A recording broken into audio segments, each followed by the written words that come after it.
토크합니다 시간입니다. 오늘 금요일입니다. 선문현답 시간이죠. 더불어민주당 김현 사무부총장 모셨습니다. 안녕하세요. 네, 안녕하세요. 네, 이번 주에는 정말 많이 이슈가 되는 게 선거구제 개편이 될 텐데요.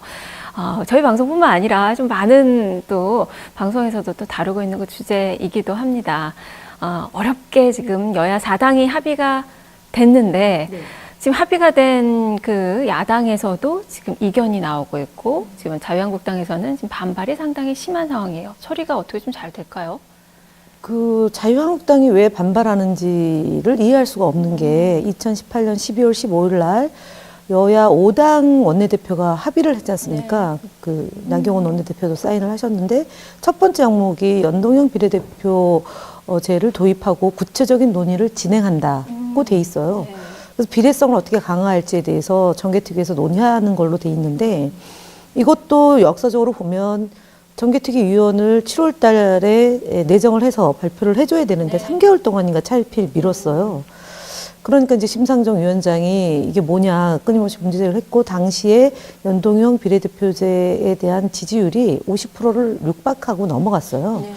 그러니까 그때는 합의를 해놓고 갑자기 국회를 뛰쳐나갔죠. 보이콧을 하고 운영위원회 소집 요구를 한 거 아닌가. 김태호 특검 하자고 했는데 어쨌든 12월 30일 날 대통령이 용단을 내려서 어쨌든 그 운영위원회가 소집이 됐고 조국 수석과 임종석 전 비서실장이 나와서 사건의 실체를 밝히는 노력을 기울였는데 그게 굉장히 자유한국당으로서는 좀 창피하게 된 일이 있었지 않습니까? 네.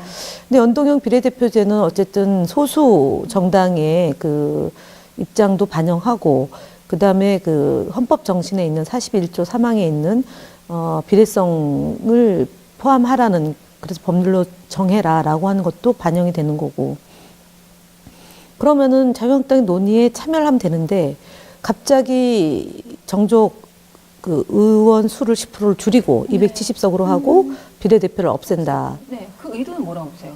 아니 그러니까 국회의원 숫자를 무조건 줄이는 것이 능사인 것이라고 생각하는 일부 여론이 있지 않습니까? 네. 거기에 편승하는 거고 270개로 지역구를 늘린다고 했을 때는 지금 현재 있는 하한선이 낮아질 수 있는 거죠. 아니면 상한선이 또 낮아질 수 있는 거고 그렇게 되면 자신들이 유리한 선거구제 개편안을 만들 수가 있는 거죠.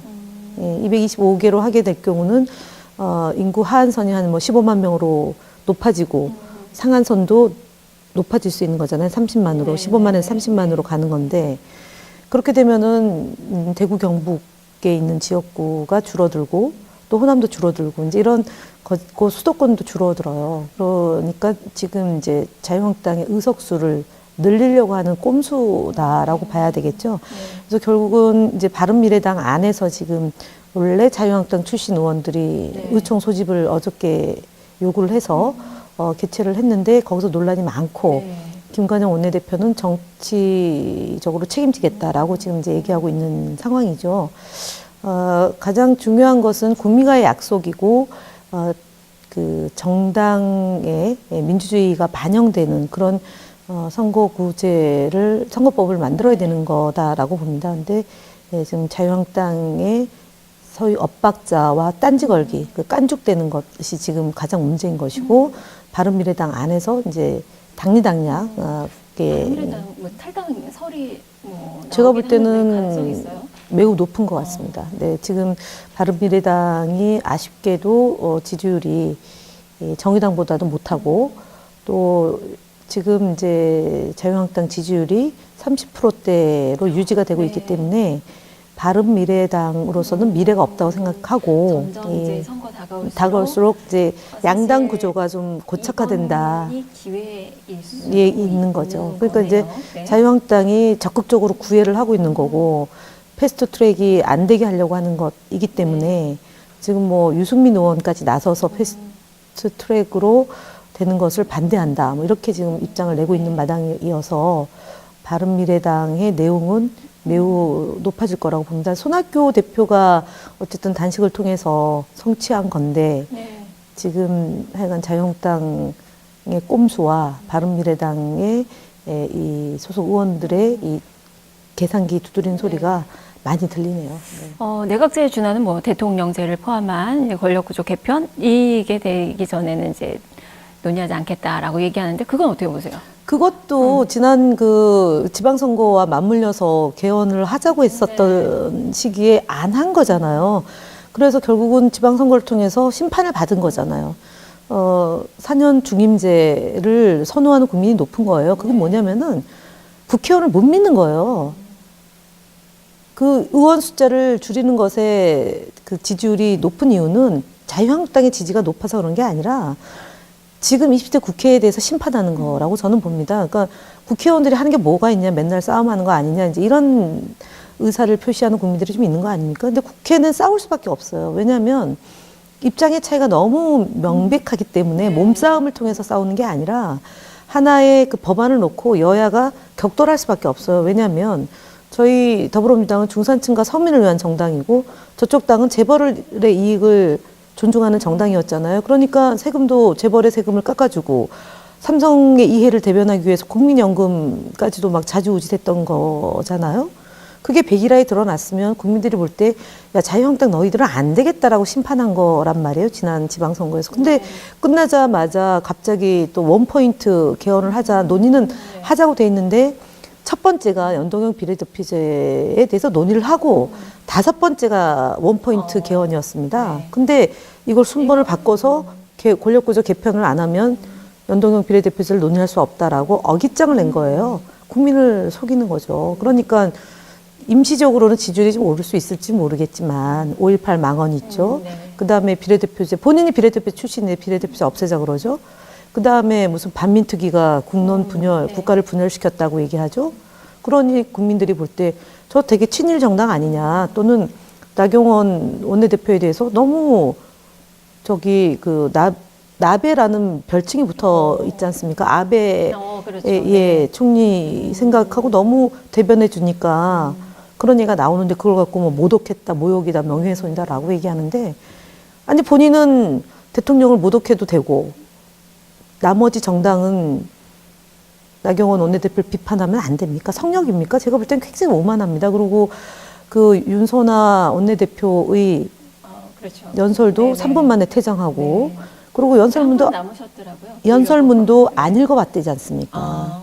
어떻게 그럴 수 있습니까? 제가 볼 때는 교만함과 오만함이 그냥 하늘을 찌르고 있습니다. 예. 지금 뭐 자유한국당은 이제 의원직 총사퇴 이야기를 하는데 그 실현 가능성. 그거는 선언적인 의미다. 우리가 뭐 그렇게 하겠냐라고 제가 그 모 방송에 예, 같이 토론을 하는데 왜 저희 보고 연동형 비례대표제가 원래 당론 아니지 않았냐. 그래서 아니 우리는 어쨌든 야당이 요구를 수용하는 거고 우리가 그 의원들의 그런 반발도 다 수용하면서 연동형 비례대표를 도입한 것은 공수처법, 검경수사권 독립 이것도 같이 처리를 해야 되기 때문이다. 개혁 입법을 하고 같이 논의를 하자는 거다. 그런데 그러면은 연동형 비례대표제를 패스트트랙으로 가면 국회의원직 총사퇴하겠다는 약속은 왜 안 지키냐 그랬더니 그거는 선언적인 거라고 그렇게 얘기해요. 그러니까 그냥 식은 죽 먹기 하는 것 같습니다. 말을 아무나 해도 되고 아무런 말을 해도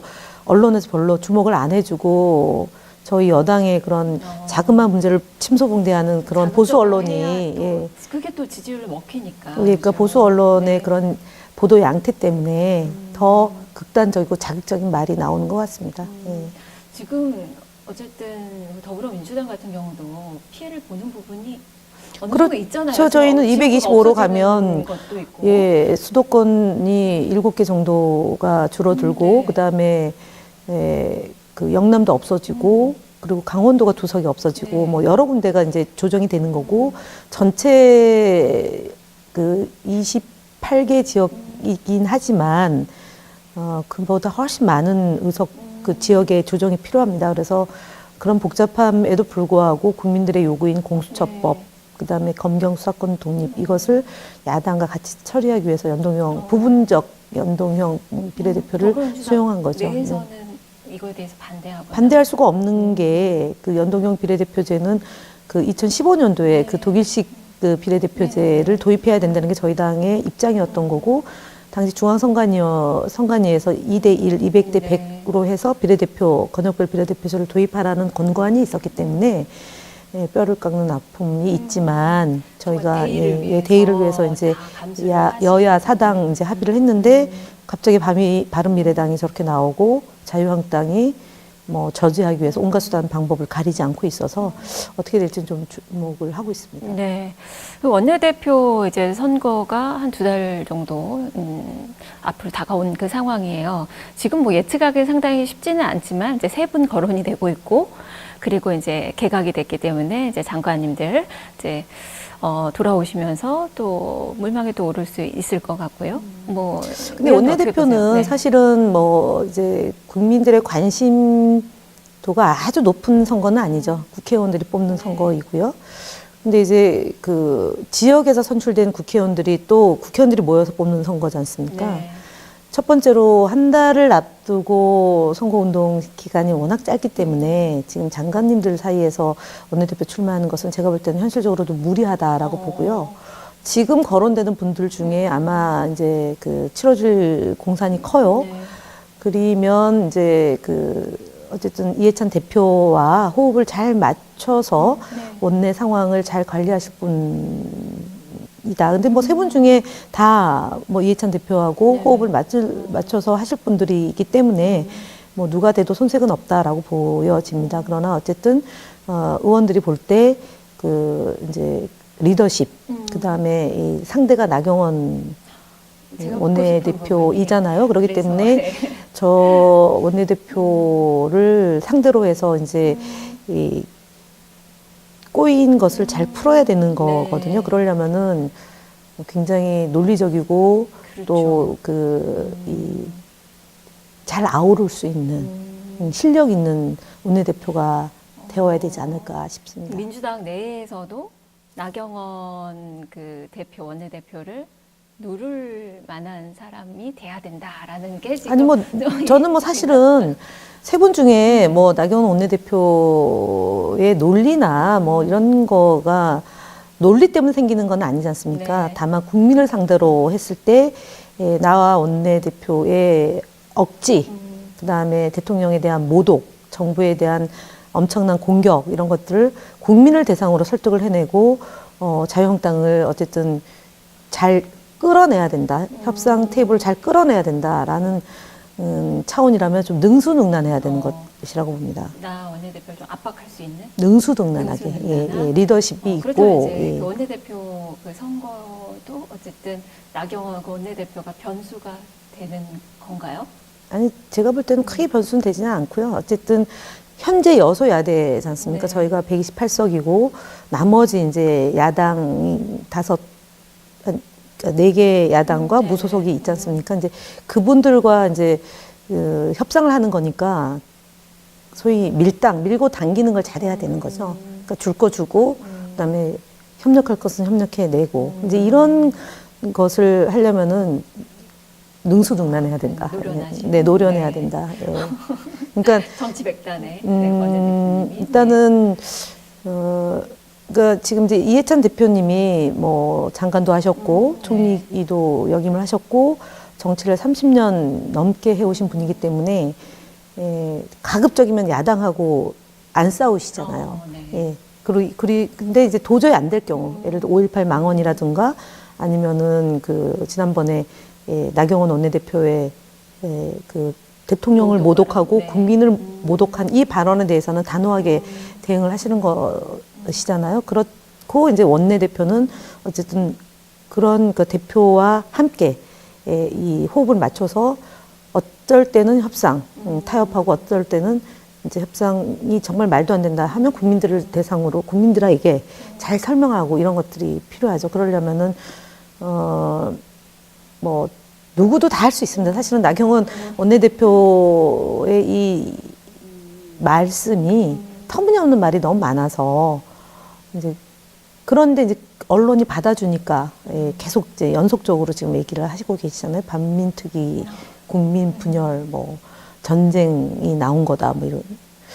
정말 이거는 국정교과서 발언이거든요. 박근혜 정부 때 무리하게 하려고 했던 건데, 국민들은 아시는데 이제 선거가 임박해 오면 올수록 이제 지지층을 결집하기 위한 그런 자구책으로 지금 하는 거잖아요. 그래서 저는 원내 대표는 원내 협상과 더불어서 그러니까 국민들을 설득할 수 있는 그런 논리와 설명 네. 이것이 주요한 포인트 아닌가 싶습니다. 이번 그 원내대표 그러니까 말씀대로 나경원 원내대표를 의식 안 할 수는 없는 거죠. 예, 네. 의원들이 볼 때. 네. 알겠습니다. 자, 여기까지 말씀 들어볼게요. 고맙습니다. 네, 감사합니다. 네, 지금까지 더불어민주당 김의원 사무부총장과 얘기 나눠봤습니다. 여기서 퀴즈 시간 갖겠습니다. 자, 어제 정답부터 좀 공개해 드릴게요. 어제 정답은 소나타였습니다. 당첨자님은요, 테리강님 축하드립니다. 선물 보내드리도록 하겠습니다. 자, 이어서 오늘의 문제 드릴게요. 자, 선거제도 개편안은 국회의원 총 의석수는 300석으로 고정하고 현재 47석인 비례대표를 몇 석으로 늘릴까요? 라는 그 문제입니다. 정답 아시는 분들은 뉴스토마토 유튜브에 오셔서 여기서 구독해 주시고요. 그리고 정답은 댓글로 남겨주시고 남겨주실 때 꼭 이 메일 주소 함께 남겨주셔야 선물 보내드릴 수 있습니다. 자, 그러니까 또 많은 참여 또 기다리고 있겠습니다. 자, 지금까지 톡합니다 함께 하셨습니다.